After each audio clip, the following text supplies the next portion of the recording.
바랍니다. 말씀 같이 보겠습니다. 사도행전 3장 11절부터 26절까지 신약 성경 190면에 있습니다. 사도행전 3장 11절부터 26절까지가 본문인데 11절부터 16절까지 말씀 같이 보겠습니다. 사도행전 3장 11절부터 16절까지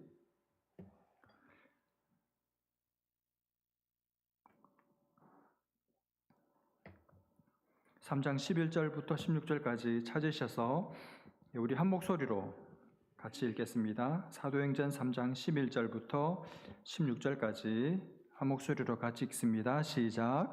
나은 사람이 베드로와 요한을 붙잡으니 모든 백성이 크게 놀라며 달려 나아가 솔로몬의 행각이라 불리우는 행각에 모이거늘 베드로가 이것을 보고 백성에게 말하되 이스라엘 사람들아 이 일을 왜 놀랍게 여기느냐 우리 개인의 권능과 경건으로 이 사람을 걷게 한 것처럼 왜 우리를 주목하느냐 아브라함과 이삭과 야곱의 하나님 곧 우리 조상의 하나님이 그의 종 예수를 영화롭게 하셨느니라 너희가 그를 넘겨주고 빌라도가 놓아 주기로 결의한 것을 너희가 그 앞에서 거부하였으니 너희가 거룩하고 의로운 일을 거부하고 도리어 살인한 사람을 놓아 주기를 구하여 생명의 주를 죽였도다. 그러나 하나님이 죽은 자 가운데서 그를 살리셨으니 우리가 이 일의 증인이라. 그 이름을 믿음으로 그 이름이 너희가 보고 아는 이 사람을 성하게 하였나니 예수로 말미암아 난 믿음이 너희 모든 사람 앞에서 이같이 온전히 낫게 하였느니라. 아멘. 오늘 본문 앞에 본문에 보시면 굉장히 유명한 여러분이 잘 아시는 내용입니다. 거의 평생을 지난 40년을 단 한 번도 일어나 보지 못한 태어나자마자 불구의 몸으로 태어나서 40평생을 일어서 보지 못한 한 안전뱅이를 한 성인 남자를 베드로와 요한이 예수님의 이름의 능력으로 예수님의 이름의 권능으로 일으킨 그래서 일어나서 너무너무 기뻐 뛰고 춤추면서 성전을 돌아다니면서 하나님을 찬송하는 그 유명한 기사가 오늘 본문 앞부분에 기록되어 있습니다. 그리고 이어서 오늘 본문이 시작되는데 이렇게 많은 사람들이 이 구걸하던 사람, 일어서지 못하던 사람이 일어난 모습을 보고 놀란 많은 사람들이 이 사람을 일으킨 베드로와 요한에게 뭔가가 있다, 뭔가 신기가 있다, 뭔가 특별한 것이 있겠다 생각이 들어서 베드로와 요한을 주목하면서 베드로와 요한에게 사람들이 막 달려오죠. 그때 베드로가 신유 집회를 열지 않고 일어나서 설교를 합니다. 그 설교의 내용이 오늘 우리가 읽은 본문입니다. 저는 오늘 이 장면, 요 한 장면만 놓고 여러분과 함께 좀 생각해 보려고 하는데 어떤 장면인가 하면 많은 사람들이 너무너무 이 능력이 기대가 되고 또 궁금해서 베드로와 요한 주변에 막 몰려들어서 이제 베드로의 입만 쳐다보고 있는 요 장면, 요 한 사진, 한 컷을 여러분의 마음속에 담고 한번 생각해 보기를 원해요. 그 한 장면이 있고 또 하나의 장면이 있는데 또 하나의 장면을 여러분 머릿속으로 지금 이제 상상해 보셔야 되는데 어떤 장면인가 하면 초대교회 모습 그게 한 장면이라면 또 하나의 장면은 오늘 현대 교회의 모습입니다. 오늘 현대 여러분과 저 같은 그리스도인들의 모습이에요. 이 장면, 이 두 장면을 놓고 함께 생각해 보기를 원합니다. 여러분 앞에 있는 이 본문에 나오는 이 장면과 사람들이 많이 모여서 베드로를 주목하고 있는 이 장면과 지금 현대 교회의 모습 어떻습니까? 정반대의 모습이죠. 여기는 사람들이 빽빽하게 모여 있어요. 근데 현대 교회는 사람들이 하나 둘씩 이제는 집단적으로 떠나가고 있습니다. 이 모습이에요. 이 두 그림을 머릿속에 담고 여러분과 함께 도대체 어떤 차이가 있는지 그리고 이 차이점을 극복하려면 우리가 어떻게 해야 하는지를 오늘 말씀을 통해서 함께 찾아보기를 원합니다. 여러분 이 두 그림 지금 선명한 대조가 여러분 보이시죠? 첫 번째 차이점이 뭘까요? 오늘 본문에서는 40년 된 도저히 본인도 다른 사람들도 일어날 거라고 누구도 생각하지 않고 기대하지 않는 이 사람이 한순간에 고침받고 일어나서 완전히 사람이 변했습니다. 인생이 바뀌었죠. 그런데 오늘날 교회는 어떻습니까? 분명히 병이 있는데도, 분명히 삶의 문제가 있는데도 별로 고침받는 일이나 사람이 변하는 일이 드물어요. 이게 첫 번째 차이점입니다.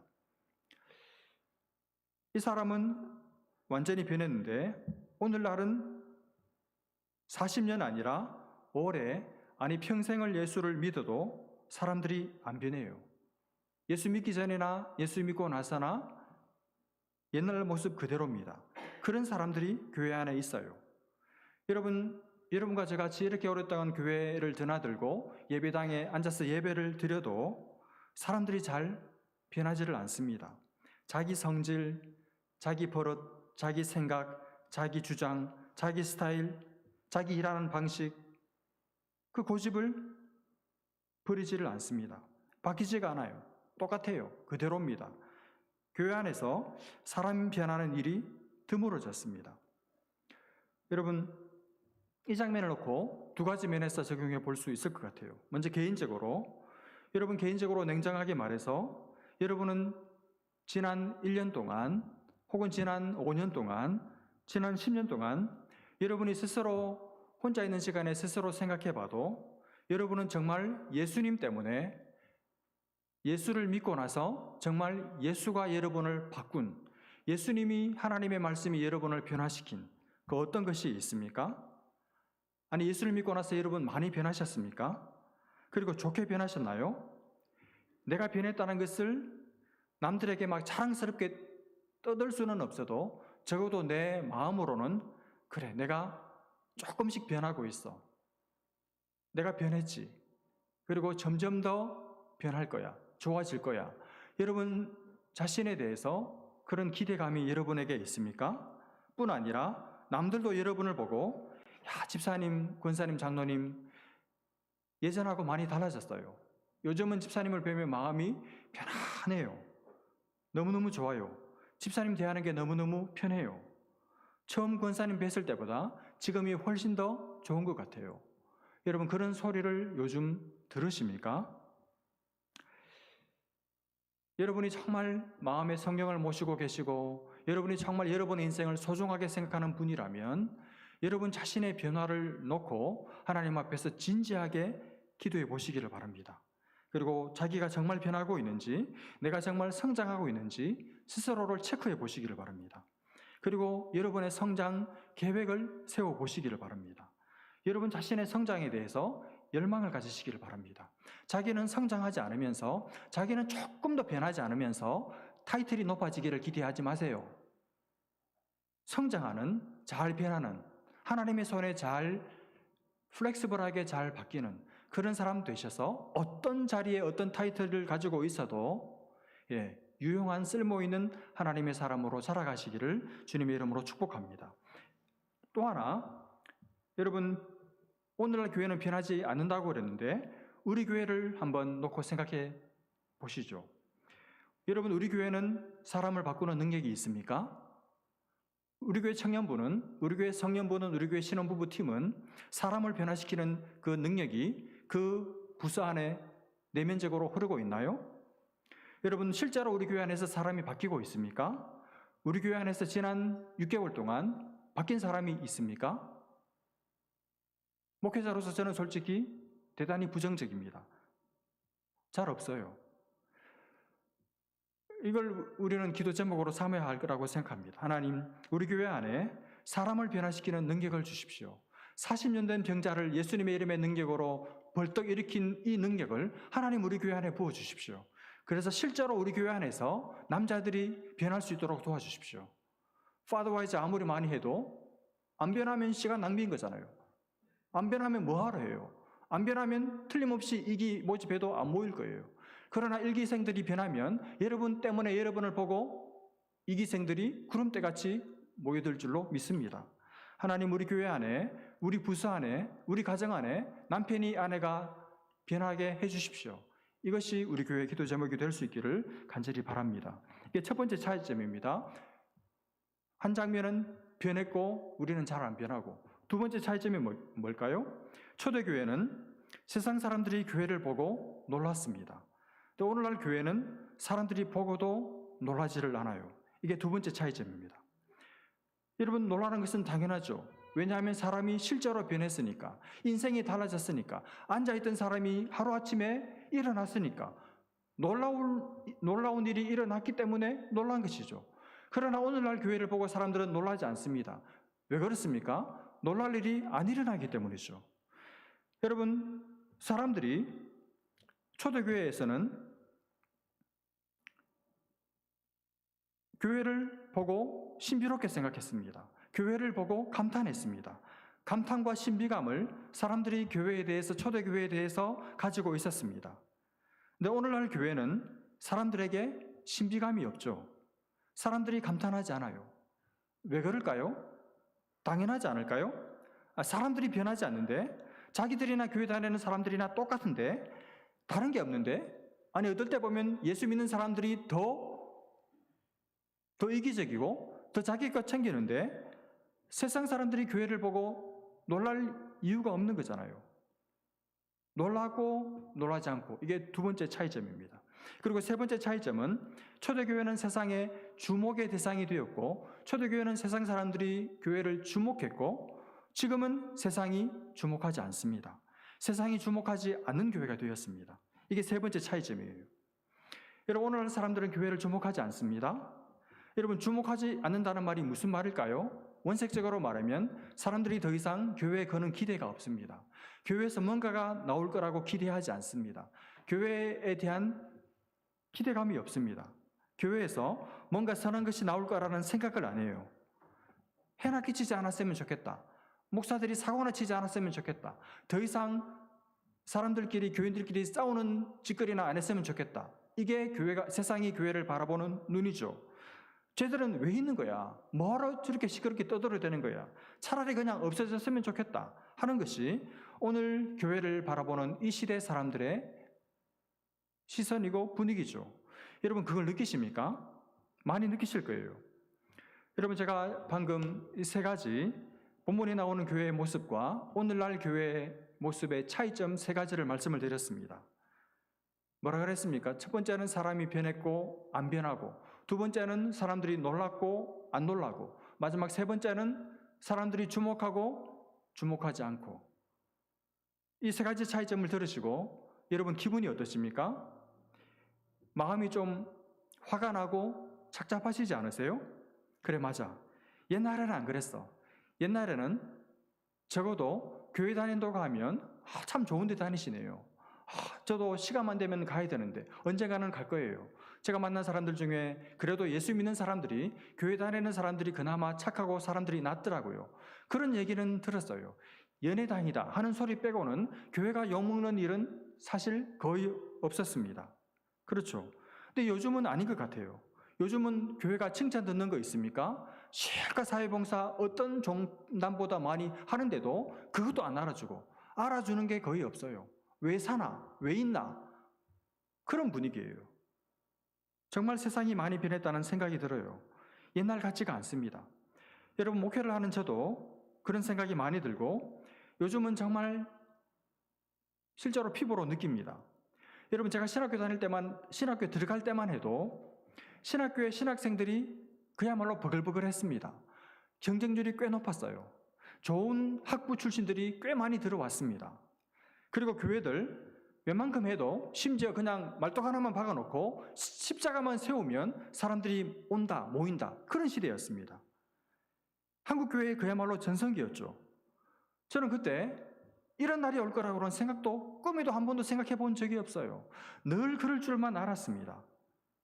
그런데 지금은 신학교 정원 미달이에요. 문 닫는 신학교 많아지고 있습니다. 북가주에 제대로 된 신학교 단 한 군데도 없습니다, 여러분. 사람을 못 구해요, 사람을. 교회는 더하죠. 점점 사람들이 줄어들어요. 사람들이 교회에 관심이 없어요. 교회 안 와요. 주일학교 없는 이 교회가 한국교회 50%를 드디어 넘어섰습니다. 청년들 없는 교회 8, 90% 넘어요. 캠퍼스에 1%도 안 되는 기독교인율이 지금의 현실입니다. 교회에 젊은 애들이 없어요. 어느 교회는 막내가 80. 그러니까 80이 언니 오빠들 수발 들어야 돼요. 80 얘야 그러면 쫓아가야 돼요. 여러분, 그런 교회 10년, 20년 후가 있을까요? 몇 년 지나지 않았으면 문 닫아야 돼요. 여러분, 그런 교회가 한둘이 아닙니다. 우리 교회 주변에 거의 대다수라고 말해도 과언이 아닙니다. 여러분, 지금 교회 문 열었다고, 지금 우리가 오늘 모여서 함께 예배드리고 있다고 해서 10년 후에 문 열어둘 거라고 하는 장담이, 보장이 없어요. 까딱 잘못하면 우리도 문 닫게 생겼습니다. 지금은 우리가 이렇게 모여 있어서 실감을 못하지만 몇 년 사이에 실제로 이런 일이 우리 코앞에, 우리 눈앞에, 아니 우리 실제로 우리 교회 안에서 벌어질지도 몰라요. 우리가 정신 차리지 않으면 정말 코베 가는 세상 오고야 맙니다. 여러분, 이걸 심각하게 생각하느냐 안 하느냐의 문제지, 지금 내 발등에 불이 떨어졌느냐 안 떨어졌느냐 그 느낌의 문제지, 실제로 현실은 바로 우리 코앞에 와 있어요. 저는 이것을 실감하고 있습니다. 10년 후에 SF 사랑교회 남아있을까? 여러분은 웃기는 소리 하고 있네. 저는 정신 나간 놈이 다 있나, 목사가 있나, 이렇게 생각하시겠지만 저는 올 때부터 그런 생각을 하고 있어요. 오늘 본문에 나오는 그 아름답고 찬란한 영광스러운 교회 모습은 온데간데 없고 역사의 어떤 책의 한 페이지에 책갈피에 불과하고, 오늘 우리는 차갑고 황량하고 매서운 칼바람 앞에 무너지지 않기 위해서, 쓰러지지 않기 위해서 옷깃을 단단히 여미고 있는 지금 교회는 그런 모습으로 서 있다는 느낌이 저는 날마다 듭니다.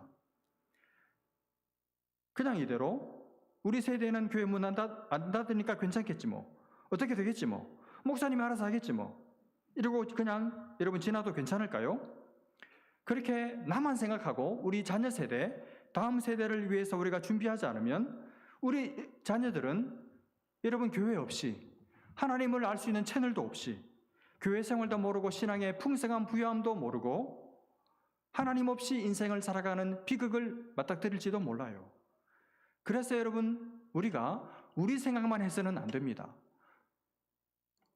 어른들 위주에서 생각하면 교회는 반드시 망해요. 여러분, 저도 저 위주로 생각하지 않습니다. 젊은이들을 중심으로 생각해야 돼요. 그래서 우리가 이대로 있어서는 안 돼요. 뭔가를 해야 합니다. 우리 자녀들을 위해서 뭔가를 준비해야 합니다. 뭘 해야 할까요? 오늘 본문에서 그 대답을 찾아보려고 합니다. 제가 찾은 우리 자녀 세대를 위한 우리의 준비는 두 가지예요. 그걸 나누고 오늘 말씀을 마무리하려고 합니다. 첫 번째가 뭐냐 하면, 우리 다음 세대에 아름다운 교회 유산을 물려주기 위해서는 첫 번째, 우리 자신의 권능과 경건이 먼저 기본으로 갖추어져 있어야 됩니다. 여러분, 다시 한번 말씀드립니다. 우리 개인의 권능과 경건이 뒷받침되어야 돼요. 그래야 이 180도 바뀐 시대적인 분위기를 바꿀 수가 있습니다. 여러분, 오늘 본문을 한번 보시면 사람들이 막 몰려왔을 때 베드로가 뭐라고 말합니까? 12절을 한번 보십시오. 베드로가 이것을 보고, 그러니까 사람들이 막 몰려든 것을 보고 백성에게 말합니다. 이스라엘 사람들아, 이 일을 왜 놀랍게 여기느냐? 우리 개인의 권능과 경건으로 이 사람을 걷게 한 것처럼 왜 우리를 주목하느냐? 무슨 말입니까? 우리 개인의 권능과 경건으로 이 사람이 일어난 것이 아니라는 말이죠. 여러분, 이 말은 맞는 말입니다. 여러분, 베드로와 요한의 경건의 능력으로 이 사람이 일어난 게 아니죠. 말 그대로 하나님의 아들 예수님의 이름의 능력으로 이 사람이 일어난 거예요. 이게 100% 맞습니다. 그런데 여러분, 다시 한번 생각해 보십시오. 아마 베드로는 제 말에 동의하지 않을 수도 있는데, 여러분, 베드로가 왜 이 말을, 왜 우리 개인의 경건과 권능과 경건의 능력으로 왜 이 표현을 했을까요? 우리 개인의 권능과 경건으로 한 게 아니다. 여러분, 베드로 입장에서는 이 말이 맞는 말이고 솔직한 고백이고 맞는 말이지만, 여러분, 베드로가 이렇게 말했다고 해서 우리까지 베드로의 이 말을 깡그리 무시하면 안 돼요. 물론 예수님의 이름의 능력, 예수 이름의 권세로 안전병기를 일으켰습니다. 이게 맞습니다. 그러나 예수님의 이름을 부르고 예수님의 이름의 권능으로 일으킨 사람은 예수님이 아니고 베드로와 요한이었습니다. 그것은 이 두 사람의 경건의 생활이었고, 이 두 사람의 경건의 훈련이었고, 이 두 사람의 축적된 경건의 능력이 지금 나타난 거예요. 이걸 무시하면 안 됩니다. 여러분, 예수님의 이름의 능력이 있죠. 근데 이걸 사용한 사람이 이 두 사람이라는 것을 잊으면 안 돼요. 여러분, 생각해 보십시오. 이 사람이 지금 지난 40년 동안 이 성전 문 앞에 앉아 있었는데 이 사람을 보고 그냥 지나쳐간 사람이 얼마나 많았겠습니까? 그리고 오늘도 그날도 이 사람을 보고 대부분의 사람들은 그냥 지나쳤어요. 그런데 이상하게 오늘따라 이 베드로와 요한에게 성령께서 마음에 감동을 주셔서 뭔가 이 사람에게 뭔가를 주고 싶어하는 그런 마음에 감동이 생겨서 이 사람에게 내게 은과 금은 없지만 나사렛 예수 그리스도의 이름으로 일어나 걸어라, 이렇게 믿음의 선포를 하게 만든 분이 성령님이시죠. 그 성령님의 음성에 순종해서 실제로 그 믿음의 말을 선포한 사람은 베드로와 요한 아닙니까? 그러니까 예수 이름의 능력이 이 사람을 일으킨 것이지만 그 밑바닥에는, 그 바탕에는 이 두 사람의 경건이, 권능이 깔려 있었던 거예요. 이게 중요합니다. 그러므로 여러분, 무너져가는 교회를 다시 이렇게 세우기 위해서는, 다음 세대에 소망을 주고 우리 자녀 세대에게 아름다운 교회를 물려주기 위해서는 남 탓할 것 하나도 없어요. 우리가 베드로와 요한처럼 되면 돼요. 내가 경건의 권능과 능력을 가지고 있으면 됩니다. 내가 경건의 권능과 능력을 회복하면 됩니다. 여러분, 내가 중요합니다. 내가 베드로와 요한처럼 평상시 경건 생활이 잘 되어 있으면 돼요. 늘 말씀과 기도로 깨어있고, 늘 말씀과 기도로 무장되어 있고, 성령의 인도하심에 민감하게 깨어 있으면 하나님께서 그런 나를 불러서 붙들어서 쓰시는 것이죠. 여러분, 교회가 걱정이 되십니까? 교회의 미래가 심히 염려가 되십니까? 다음 세대, 우리 자녀 세대, 우리 손주 세대에 정말 예수 잘 믿을 수 있는 환경이 될까 걱정이 되십니까? 그렇다면 먼저 여러분 자신이 철저하게 잘 훈련된, 철저하게 잘 무장된 믿음의 용사가 되십시오. 여러분이 잘 준비되어서 여러분이 하나님이 쓰시는 사람이 되시기를 바랍니다. 그러면 여러분이 여러분의 자녀들을 살리게 될 것이고, 여러분이 우리 교회의 미래를 희망 있는 교회로 만들어낼 거예요. 문제는 다른 사람이 아닙니다. 여러분 자신입니다. 여러분 자신만 준비되어 있으면, 여러분만 신앙생활 잘하고, 여러분만 하나님 앞에 영적으로 잘 준비되어 있고 무장되어 있으면 다음 세대 틀림없이 미래가 있을 줄로 믿습니다. 사람들이 참 이상한 게, 자기는 준비하지 않으면서, 자기는 영적으로 강해지려고 애쓰지 않으면서, 자기는 경건의 훈련 등한해하면서 늘 남 걱정만 해요. 늘 교회 걱정만 합니다. 교회의 미래를 걱정만 해요. 여러분, 그런 사람 하나도 도움 안 돼요. 그런 소리 듣고만 있으면 신경질 나요. 여러분이 신앙생활 잘해보십시오. 그러면 여러분 닮고 싶어서 여러분 때문에 다른 사람들이 힘을 얻고 교회가 잘 될 거예요. 문제는 내가 잘 사는 겁니다. 내가 신앙 안에서 영적으로 강건해지고 튼튼해지는 것이죠. 그러면 사람들이 여러분을 보고 여러분처럼 되고 싶어서 여러분에게 자석처럼 착 달라붙게 될 거예요. 근데 평소에 보니까 사는 게 늘 지질궁상이고, 늘 돈 빌리고 다니고, 얼굴 찡그리고 있고, 근심 걱정 다 짊어지고 살고 있으니까 따라가고 싶은 마음이 안 생기는 것이죠. 여러분, 내가 사는 모습이 전도를 하게 할 수도 있고 전도를 방해할 수 있다는 사실을 명심하시기를 바랍니다. 여러분 자신이 경건의 연습에, 경건의 훈련에 날마다 자기를 들이시고 그렇게 해서 믿음의 용사들이 되시기를 바랍니다. 경건의 권능과 능력을 가지시기를 바랍니다. 그러면 사람들이 여러분을 보고 붙을 것이고 우리 교회에 다시 희망의 불꽃이 지피게 될 줄로 믿습니다. 두 번째가 뭐냐 하면, 우리 다음 세대에 희망의 길을 열어주기 위해서 두 번째 우리가 해야 할 일이 뭐냐 하면, 예수 이름의 능력을 믿고 예수님의 이름을 부르는 것입니다. 여러분, 우리가 찬양할 때 예수의 이름을 부른다는 말을 많이 하는데, 예수의 이름을 부른다는 말이 무슨 말일까요? 그냥 입으로 예수님의 이름을 부르는 것일까요? 아무나 예수님의 이름을 부르면 주님이 찾아오십니까? 아닙니다, 여러분. 예수의 이름을 부른다는 것은 예수님과 나와의 관계를 고백한다는 말입니다. 예수님과 나와의 관계를 고백한다는 말이에요. 여러분은 예수님과 어떤 관계입니까? 예수님하고 여러분은 어떤 사이세요? 여러분, 예수님은 내 영혼의 주인이시죠. 예수님은 내 죄를 씻어주신 분이시죠. 예수님은 내 죄를 완전히 용서해 주신 분이시죠. 예수님은 내 영혼을 죽음에서 생명으로 옮겨주신 분이죠. 내 죄를 씻어주시고 내 죄를 용서해 주시기 위해서 내 대신 십자가에 달려서 죽으시고 다시 살아나셔서 나의 구주, 나의 구원자가 되신 분이 예수님이죠. 그리고 내가 죄를 지을 때마다 하나님의 면전에서 내가 쫓겨나지 않도록 나를 대신해서 나를 변호해 주시는 나의 변호사가 되시는 분이 예수님이시죠. 바로 그 관계를 고백하고 인생에 어려운 일이 있을 때마다, 그리고 내가 하나님 앞에서 범죄할 때마다 주님의 이름을 부르고 나아가는 것, 관계를 고백하고 관계를 확인하고 나아가는 것, 그게 예수의 이름을 부르는 것이죠. 주님, 제가 죄를 지었습니다. 저에게 성령이 소멸되지 않도록 저를 불쌍히 여겨주시고 저에게 성령을 다시 회복시켜 주십시오. 저를 건져주시고 저를 살려주십시오. 저를 구원하여 주옵소서. 이렇게 외치며 살아가는 것이 예수님의 이름을 부르는 것이죠. 여러분, 우리가 그렇게 살 때 우리에게 주님이 우리를 그 모든 수렁에서 건져주시고 살려주시고 내 인생을 새롭게 해주실 줄로 믿습니다. 여러분, 우리 인생의 소망은 예수의 이름에 있어요. 나의 힘, 나의 의지는 오직 예수의 이름에 있습니다. 우리는 그 이름의 능력을 믿고 살아요. 그래서 우리는 날마다 그 이름을 부르며 삽니다. 그리고 여러분, 우리가 그렇게 사는 모습을 우리 자녀들이 봐요. 우리 아빠는, 우리 엄마는, 우리 할머니는 예수의 이름의 능력으로 사는 분이구나. 예수의 이름에 죄를 사하는, 죄를 용서하는, 하나님 앞에 당당히 서게 하는 그 힘과 능력이 예수님의 이름에 있구나. 그걸 우리 아이들이 보고 자라게 해야 합니다. 여러분, 그런 아이들이 자라서 어려움이 있을 때, 삶의 위기를 만났을 때 우리처럼 다른 이름을 부르지 않고 예수의 이름을 부르고 예수의 이름의 힘을 의지해서 모든 문제들을 이기고 녹여내지 않겠습니까?